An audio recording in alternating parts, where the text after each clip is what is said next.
कक्षा 12 भौतिक विज्ञान में हम लोग तीसरा चैप्टर पढ़ रहे वैद्युत विभव। देखिए पिछली क्लास में आपने विभव प्रवणता और वैद्युत क्षेत्र में संबंध लिखा था E - delta V by delta x। इसी की सहायता से हम लोग समांतर प्लेट संधारित्र की प्लेटों के मध्य वैद्युत क्षेत्र और विभवांतर में संबंध लिख रहे हैं। तो समांतर प्लेट, अगर दो प्लेटें हैं, इस तरीके से आपको दो प्लेटें हैं और ये कागज के तल के लंबवत, यानी आपको इस तरीके से ऊर्ध्वाधर रखे, दोनों एक दूसरे के समांतर हैं। अगर एक पे पॉजिटिव चार्ज है और दूसरे पर क्या है, नेगेटिव चार्ज है, तो आपने पढ़ा है कि प्लस से माइनस को और आपको वैद्युत बल रेखाएं आपको चलती हैं और इसको हम क्या बोलेंगे, वैद्युत बल रेखाओं के समूह को वैद्युत क्षेत्र बोलेंगे। और ये वैद्युत क्षेत्र एक समान आपको होता है। धन प्लेट का विभव मान लिया V1 और ऋण प्लेट का विभव V2 है और दोनों प्लेटों के बीच में वैद्युत क्षेत्र के समांतर डिस्टेंस क्या है, वैद्युत क्षेत्र की दिशा में आपको डिस्टेंस कितना है, d है। तो E आप कैसे लिखोगे, यहाँ पर E माइनस हाफ और ये डेल्टा V मतलब 2V का अंतर, तो इसमें कौन सा आपको होगा, V2 माइनस V1, तो V2 माइनस V1 अपान डेल्टा x, यानी दोनों के बीच का वैद्युत क्षेत्र की दिशा में डिस्टेंस d। तो E आपको हो जाएगा, माइनस का मल्टीप्लाई करेंगे तो V1 माइनस V2 अपान d। यहाँ V1 क्या है, धन विभव, और V2 क्या, ऋण विभव, यानी V1 का मान V2 से ज़्यादा है। तो V1 का मान V2 से ज़्यादा होगा, तो अगर आपको ये विभवांतर V है, तो अगर V1 माइनस V2 को अगर हम V से डिनोट करें, कैपिटल V से, तो आपको हो जाएगा V अपान d। तो वही चीज आपको यहाँ पर लिखा गया है, यदि समांतर प्लेट संधारित्र, ये समांतर प्लेट संधारित्र, दो आपको प्लेटें, आपको ये रेखा नहीं है बल्कि दो प्लेटें आपको इस तरीके से समांतर है, एक पे प्लस चार्ज एक पर माइनस चार्ज है और दोनों के बीच का डिस्टेंस आपको d है, दोनों के बीच में वैद्युत क्षेत्र आपको E है, धन प्लेट का विभव V1 और ऋण प्लेट का विभव V2 है। तो यदि समांतर प्लेट संधारित्र की प्लेटों के बीच का विभवांतर V हो तथा दूरी d हो, तो आपको हो जाएगा V अपान d। अगर अब यहाँ V का मान क्या होगा, V का मान आपको होगा, यहाँ V का मान आपको होगा V1 माइनस V2। चूंकि विभव अदिश राशि है इसलिए यह मान आपको चिन्ह सहित लिया जाएगा।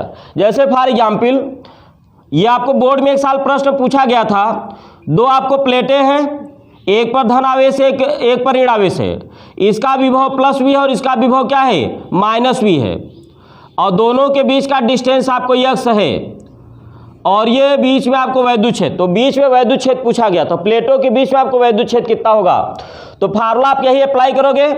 अब यहाँ से विभवांतर V बराबर क्या हो जाएगा, V1 माइनस V2, यानी अधिक विभव माइनस कम विभव, तो अधिक विभव क्या है, प्लस V, माइनस कम विभव क्या है, माइनस V, तो माइनस माइनस क्या हो जाएगा, प्लस V, यानी आपको ये हो जाएगा 2V। और यहाँ D के जगह पर कितना है, x है, तो वैद्युत क्षेत्र आपको हो जाएगा V अपान d। तो V के जगह पर क्या लिखोगे, 2V, और D के जगह पर क्या लिखेंगे, x। तो जिस साल आपको ये बोर्ड में आपको प्रश्न पूछा गया था तो उसका आपको उत्तर ये होगा। तो ये जो आपको विभव है, तो यहाँ V क्या है, V1 माइनस V2, यानी अधिक विभव माइनस कम विभव, और इनके मान चिन्ह सहित लिए जाएंगे क्योंकि आपको ये अदिश राशियाँ हैं। तो विभव अदिश राशि है इसलिए इसका मान चिन्ह सहित लिया जाएगा। अगर आपको विभवांतर निकालना है तो आप क्रॉस मल्टीप्लाई कर देंगे, तो बताइए V कितना हो जाएगा, E इंटू D।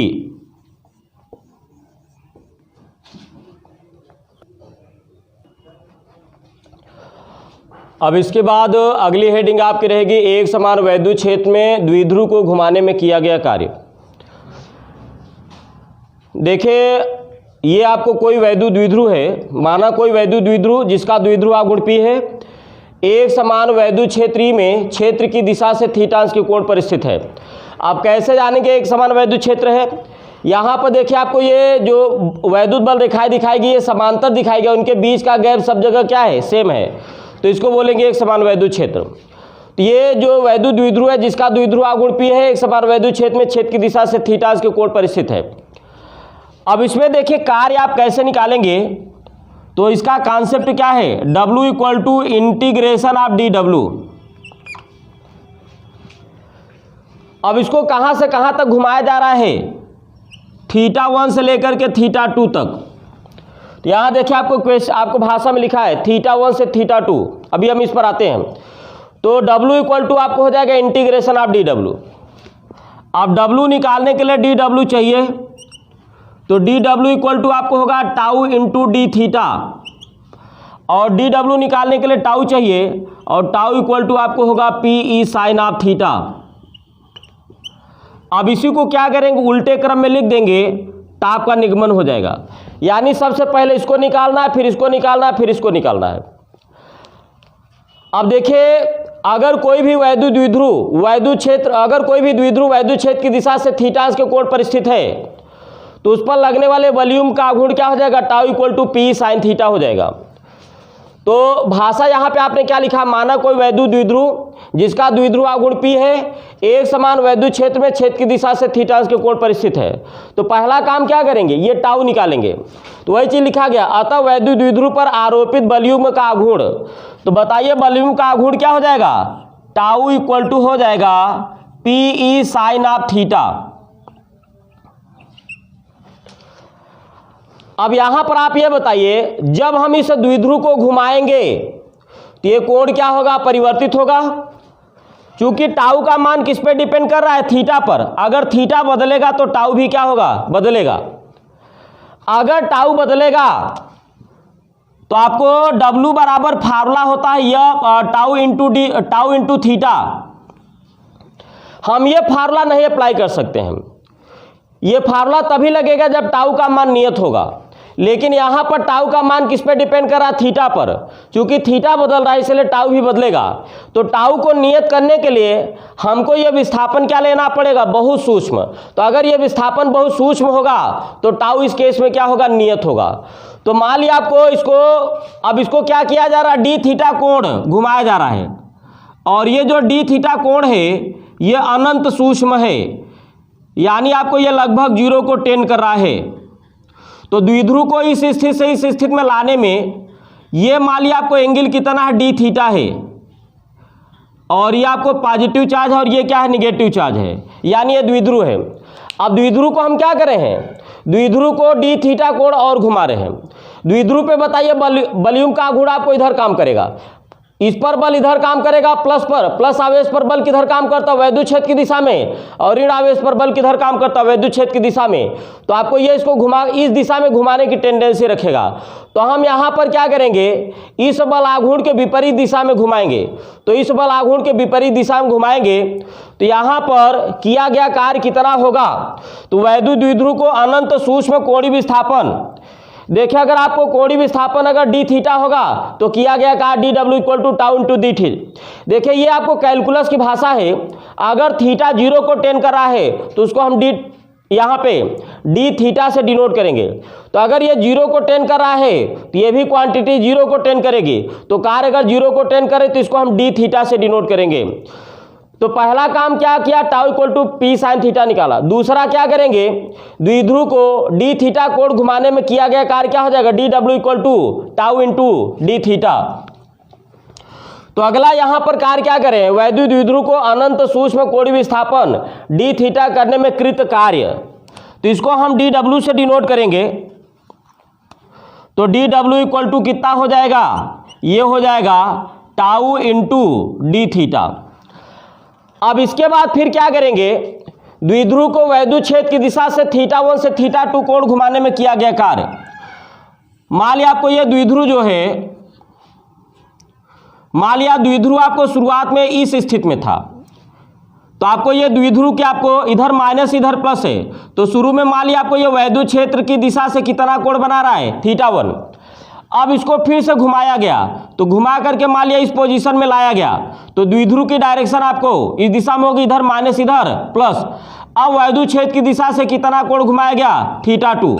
तो द्विध्रुव को अगर इस स्थिति से इस स्थिति में लाएंगे, अगर द्विध्रुव को इस स्थिति से इस स्थिति में लाएंगे तो थीटा कहां से बदलेगा, θ1 से लेकर के θ2 तक।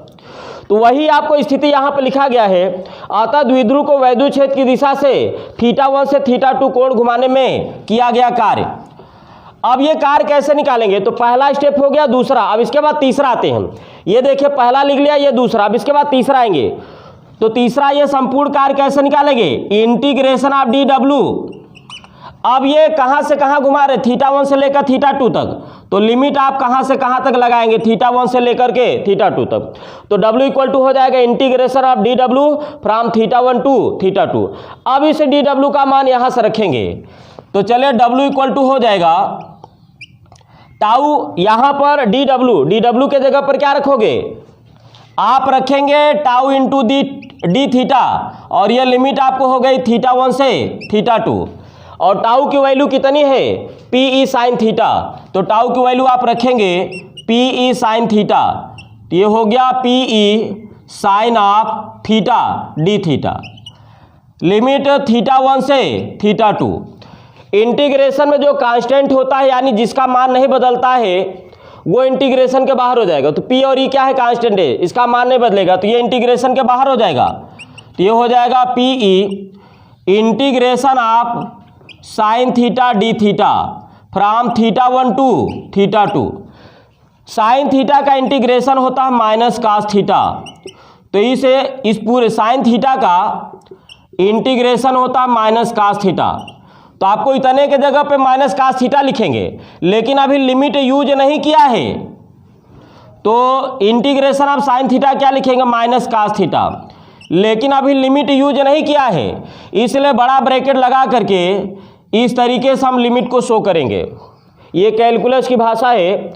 अगर इस साइन को हटाना है यानी अगर साइन को चेंज करना है तो लिमिट को इंटरचेंज कर लेंगे। तो यहाँ पर साइन आपको माइनस है, तो अगर इसको प्लस करना है तो ये इन दोनों लिमिट को इंटरचेंज करेंगे, तो इधर θ2 कर लेंगे, इधर क्या कर लेंगे θ1। अब इसको सॉल्व करने का तरीका क्या है, इसको सॉल्व करने का तरीका है उसी फंक्शन में उसी फंक्शन का माइनस, तो ये हो जाएगा cos theta minus cos theta, लेकिन विद प्रॉपर लिमिट। तो पहले ये थीटा की वैल्यू है, तो पहले वाले थीटा के जगह ऊपर वाली लिमिट, और ऊपर वाली लिमिट क्या है θ1, और दूसरे वाले थीटा के जगह पर नीचे वाली लिमिट, और नीचे वाली लिमिट कितनी है θ2। तो आपको ये क्या हो गया, किए गए कार्य का फार्मूला हो गया।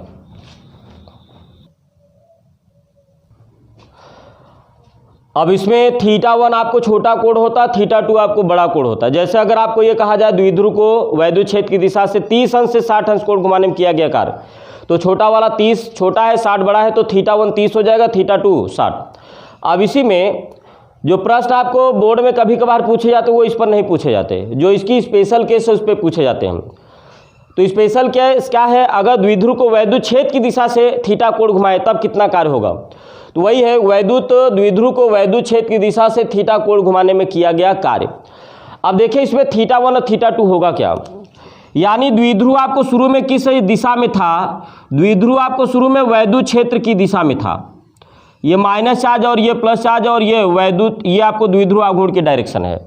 भाषा इसमें क्या लिखा गया, द्विध्रुव को वैद्युत क्षेत्र की दिशा से, यानी द्विध्रुव शुरू में वैद्युत क्षेत्र की दिशा में है, यानी जिस दिशा में वैद्युत क्षेत्र है उसी दिशा में आपको द्विध्रुव भी है, तो ये वैद्युत क्षेत्र की दिशा में आपको द्विध्रुव है। ये पहली स्थिति हो गई। दूसरी स्थिति क्या हो गई, द्विध्रुव को वैद्युत क्षेत्र की दिशा से थीटांश के कोण पे घुमाया गया, ये द्विध्रुव हो गया, इधर नेगेटिव इधर पॉजिटिव हो गया, और ये वैद्युत क्षेत्र की दिशा हो गया, तो दोनों के बीच का कोण आपको कितना हो गया, थीटा। तो थीटा किसके बीच में, यहाँ पर जो आपको थीटा होता है, ये जो फार्मूले में आपको जो थीटा होता है ये पी वेक्टर और ई वेक्टर के बीच का कोण होता है, यानी वैद्युत द्विध्रुव आघूर्ण वैद्युत क्षेत्र की दिशा में कोण होता है। तो यहाँ पर क्वेश्चन क्या है, द्विध्रुव आपको शुरुआत में, इस भाषा का मतलब क्या हुआ, द्विध्रुव शुरू में वैद्युत क्षेत्र की दिशा में था, उसके बाद द्विध्रुव से थीटांश के कोण पे घुमाया गया, तो इस स्थिति में किया गया कार्य क्या होगा, ये पहली स्थिति और ये दूसरी स्थिति। तो बताइए अगर यहाँ पर पी वेक्टर और ई वेक्टर दोनों के बीच, दोनों एक ही दिशा में हैं, तो इनके बीच का कोण कितना होगा, 0 अंश। तो ये पहली स्थिति है, ये दूसरी स्थिति है, तो पहली स्थिति के कोण को हम θ1 से डिनोट करेंगे, तो θ1 कितना हो गया, 0। अब आपको ये दूसरी स्थिति है, तो दूसरी स्थिति में कोण को हम किससे रिप्रेजेंट करेंगे, θ2 से। तो थीटा आपको किसके बीच का कोण है, यहाँ पे द्विध्रुव आघूर्ण यानी P और वैद्युत क्षेत्र के बीच का कोण, तो इसमें छोटा वाला कोण लेंगे, तो दूसरे सिचुएशन में P और E के बीच का कोण कितना, थीटा है, तो यहाँ पर θ2 के जगह पर क्या लेंगे, थीटा लेंगे। तो इस भाषा का मतलब हुआ θ1 बराबर 0, θ2 बराबर थीटा। तो अगर ये कहा जाए द्विध्रुव को वैद्युत क्षेत्र की दिशा से थीटा कोण घुमाने में किया गया कार्य पूछा जाए तो इसी फार्मूले में θ1 के जगह 0 रखना, θ2 के जगह पर थीटा। तो आपको ये हो जाएगा W = PE cos θ1 के जगह 0, cos θ2 के जगह पर थीटा। तो θ1 के जगह पर 0 और θ2 के जगह पर क्या रखा, थीटा। cos 0 का मान 1 होता है तो W हो जाएगा PE 1 - cos थीटा। बोर्ड में आपको इस पर कभी कभार आपको प्रश्न पूछ लिए जाते हैं, तो आपको इस पर भी आपको सवाल।